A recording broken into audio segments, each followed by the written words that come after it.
नमस्कार, आपका स्वागत है। जीवन, मृत्यु, सुख दुख, नुकसान फायदा, खुशी और गम, ये सभी जीवन के महत्वपूर्ण अंग है। कभी जीवन में खुशियों की धूप होती है तो कभी दुख के बादल भी छा जाते हैं। हर व्यक्ति के जीवन में उतार चढ़ाव तो आते ही रहते हैं। ये सब समय चक्र के कारण होता है। समय से बलवान और कुछ भी नहीं। समय के आगे सब झुक जाते हैं। आपने अपनी जिंदगी में भी कई सारे व्यक्तियों को अर्श से फर्श पर और रंक से राजा बनते भी देखा होगा। समय वो हथियार है जिसका घाव तेज होता है, कोई उसे भर नहीं सकता। पर हम कैसे जान सकते हैं कि हमारे समय चक्र का दौर कैसा होने वाला है? समय हमारे लिए खुशियों के द्वार खोलेगा या संकट के? ऐसे कई सारे प्रश्न आपके मन में भी उत्पन्न होते होंगे। इसलिए आज की इस वीडियो में हम आपको बताएंगे कुछ ऐसे संकेतों के बारे में जिससे आपको अपने आने वाले शुभ समय के बारे में पता चल सकता है। जब नारद मुनि वैकुंठ धाम पहुंचते हैं तब उन्होंने भगवान श्री हरि विष्णु जी से इन संकेतों के बारे में पूछा था। तो श्री हरि विष्णु जी ने उन्हें बताया कि वे स्वयं मनुष्य के पास कुछ ऐसे संकेत पहुंचाते हैं जिनसे वे अपने आने वाले समय के बारे में जान सकते हैं। वो संकेत प्रकृति द्वारा, पशुओं द्वारा, शुभ संकेतों द्वारा, मेरे भक्तों द्वारा भी हो सकते हैं। सिर्फ मनुष्य को उन्हें जानने की आवश्यकता पड़ती है। तो आइए आपको बताते हैं उन संकेतों के बारे में जो स्वयं भगवान विष्णु ने बताए हैं। पर उससे पहले अगर आपने चैनल को सब्सक्राइब नहीं किया है तो इसे सब्सक्राइब कर लीजिए ताकि आप ऐसे आध्यात्मिक जानकारी वाले वीडियो देख सके। साथ ही वीडियो को एक लाइक जरूर करें। पहला संकेत, अगर आपकी आंख ब्रह्म मुहूर्त में खुले और आपको ईश्वर का स्मरण हो जाए या आपको ऐसा प्रतीत हो जैसे आपको कोई किसी दिशा की ओर ले जा रहा है, तो समझ जाइए आपके लिए कामयाबी के नए द्वार खुलने वाले हैं। आपको अपने जीवन की योग्य राह मिलने वाली है जिस पर ईश्वर स्वयं आपका समर्थन करेंगे। अगर आपकी भी आंख ब्रह्म मुहूर्त पर खुलती है तो हमें कमेंट में अवश्य बताएं। दूसरा संकेत, आपने अगर महसूस किया हो तो कई बार आपका मन बिना कारण ही प्रसन्न रहता है।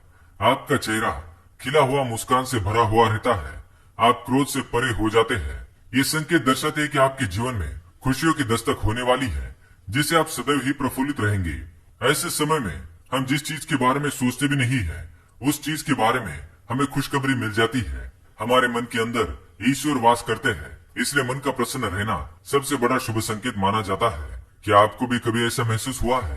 तीसरा संकेत, अगर आपके घर में गौ माता बार बार द्वार पर कुछ खाने को आ जाए, बंदर आपके घर से चीजें खुद उठाकर ले जाए, बिल्ली आपके घर में बच्चों को जन्म दे या पक्षी आपके आंगन में ही अपना डेरा बनाए और चहकते रहे, ऐसे कुछ शुभ संकेत दर्शाते हैं कि आपका आने वाला समय आपको बलवान बनाएगा जिससे आप अपने जीवन में एक योग्य पदवी पर पहुंचने वाले हैं।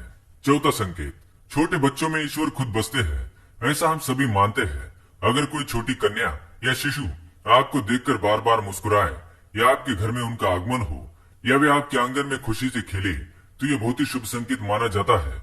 आपका जीवन भी मुस्कान और नई खुशियों से भरने वाला है और नए रिश्ते आपके जीवन से जुड़ने वाले हैं। ऐसे संकेत आपको ईश्वर की कृपा से ही प्राप्त हो रहे हैं। पांचवा संकेत, कई समय से चल रहे खर्चे अगर आने वाले संकट टलने लग जाए और धन के नए स्रोत खुलने लग जाए तो इन संकेतों से समझ जाइए कि आपका बुरा वक्त अब जाने वाला है और धन अब आपके घर में जरूर टिकेगा और माँ लक्ष्मी का आपके घर में आगमन होगा।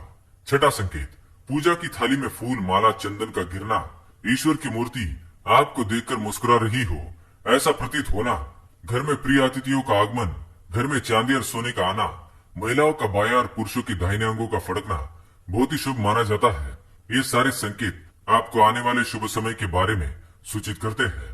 सातवां संकेत, सुबह सुबह आप घर से किसी शुभ कार्य के लिए निकले और आपको गौ माता के दर्शन हो जाए या आपको किसी संत, साधु महाराज, पुजारी का आशीर्वाद प्राप्त हो जाए तो ये बहुत ही शुभ संकेत माना जाता है। इसका अर्थ ये है कि आप जिस कार्य के लिए निकले हैं वो कार्य अवश्य ही सफल होगा।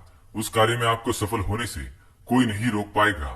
आठवां संकेत, संध्या काल के समय जल से भरा पात्र, दूध से भरा पात्र किसी के द्वारा आपको प्राप्त हो या कोई मीठी वस्तु आपको प्राप्त हो जाए तो ये संकेत भी आपके जीवन में शुभ समय के आगमन को सूचित करते हैं। तो दोस्तों, ये थे वो कुछ संकेत जो मनुष्य को ईश्वरीय कृपा प्राप्त होने का संकेत देते हैं। अगर आपको भी ऐसे संकेत मिलते हैं तो कमेंट में